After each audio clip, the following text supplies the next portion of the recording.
बिस्मिल्लाहिर्रहमानिर्रहीम अस्सलामुअलैकुम या अली हक हैदर। उम्मीद करना तुसीं सारे भरा ठीक हो ते अल्लाह ताला तुहानूं सारिਆਂ ਨੂੰ ठीक रखे जी। तो जिस तरह कि तुहानूं पता सियालकोट खारियां मोटरवे का काम शुरू होया, अज तुहानूं असीं विखाण लगे हां सियालकोट खारियां मोटरवे जनाब मेरी गुलियाने वाली साइड तो। अगर ऐ ना लिया जाए तो सामने गुलियाना नज़र आ रहा जी, सामना जी, ठीक है जी, गुलियाना जी। ਇਹ ਸਾਈਡ ਤੋਂ ਅਗਰ ਨਾ ਲਿਆ ਜਾਏ ਤਾਂ ਪਿੰਡ ਬਗਵਾਲ ਏ। ਇਹ ਜਿਹੜੀ ਤੁਸੀਂ ਰੋਡ ਵੇਖ ਰਹੇ ਹੋ ਨਾ, ਇਹ ਸਿਆਲਕੋਟ ਖਾਰੀਆਂ ਮੋਟਰਵੇ ਦਾ ਲਿੰਕ ਰੋਡ ਹੈ ਜਿਹੜਾ ਖਾਰੀਆਂ ਜਾ ਰਿਹਾ ਬਿਸਮਿल्ला ਚੌਕ, ਉਹਦੇ ਤੇ ਮੈਂ ਖਲੋਤੇ ਹਾਂ। ਠੀਕ ਹੈ, ਇਹ ਕੰਮ ਤੁਸੀਂ ਵੇਖ ਲਓ, ਕੰਮ ਬੜੀ ਤੇਜ਼ੀ ਦੇ ਨਾਲ ਮਾਸ਼ਾਅੱਲਾ ਸਟਾਰਟ ਹੈ। ਸਿੱਧਾ ਜਾ ਰਿਹਾ ਰੋਡ ਖਾਰੀਆਂ, ਇੱਥੋਂ ਇਹ ਮੋਟਰਵੇ ਦਾ ਲਿੰਕ ਹੈ, ਮਤੇ ਨੂੰ ਮੋਟਰਵੇ ਸਮਝ ਲਓ। ਇੱਥੇ ਸਿੱਧਾ ਜਾਏਦਾ बगवाल पिंड क्रॉस करके तो अगे जंक्शन है, ठीक है, उत्थे मोटरवे ते चढ़ के सीधा जनाब लाहौर, ठीक है। तो अगों जिन्ना इस्लामाबाद जाना वह सामने बगवाल पिंड है, तो यदी दूसरी साइड तो हो के तो मोटरवे सीधी इस्लामाबाद जा रही है। यह समझ लो कि इंटरचेंज है खारियां का, खारियां लाला मूसा का यह इंटरचेंज है, ये बिस्मिल्ला चौक च जाएगा। ठीक हो गया जी।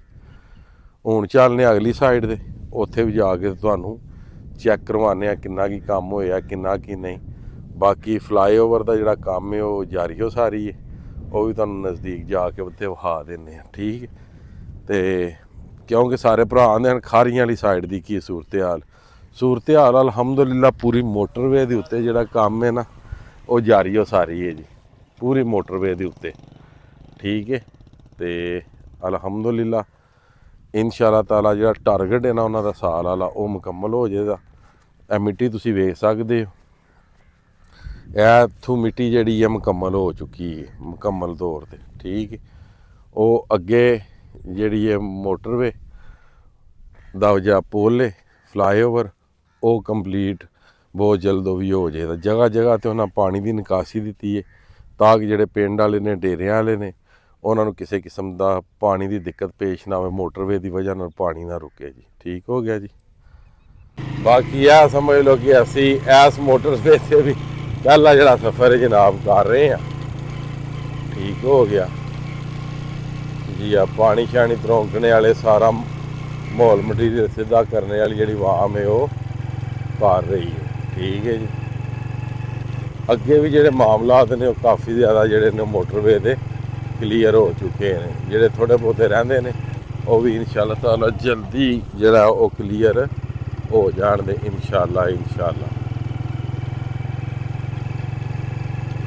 थे नहीं भी समझ आती यह पिंड बगवाल है जनाब सामने। हुण यह समझ नहीं आती कि यह ट्रैफिक मोटरवे वाली उत्तों की लंघे दी या कि यह बगवाल वाली ट्रैफिक जी थल्लियों की लंघे दी।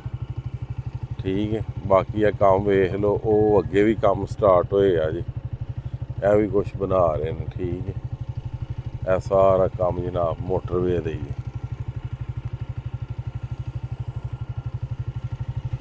यह स्टार्ट होया बगवालों के कोल खारियां जा रहा। ठीक है, यह साइड पर जाके वो अगे जंक्शन है ना बनाए है, उतों मोटरवे सीधी इस्लामाबाद टुर जाएगी। यह समझ लो कि इंटरचेंज है। जे अगर यह गल की जाए कि सियालकोट तो ला के इस्लामाबाद तक जो सब नों लम्मा इंटरचेंज है वो यह होएगा जोड़ा वे खारियां वाला जी।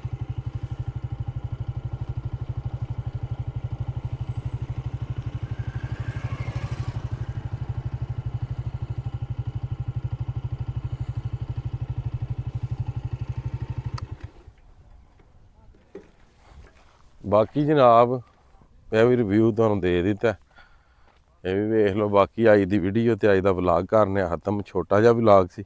नैक्सट वीडियो आने तक ज़्यादा से ज़्यादा अपना ख्याल रखियो, अपनी खास दुआओं मैनूं याद रखियो। तो इंशाअल्लाह मिलने किसी नैक्सट वीडियो के नाल। अल्लाह हाफिज़, फी मान अल्लाह।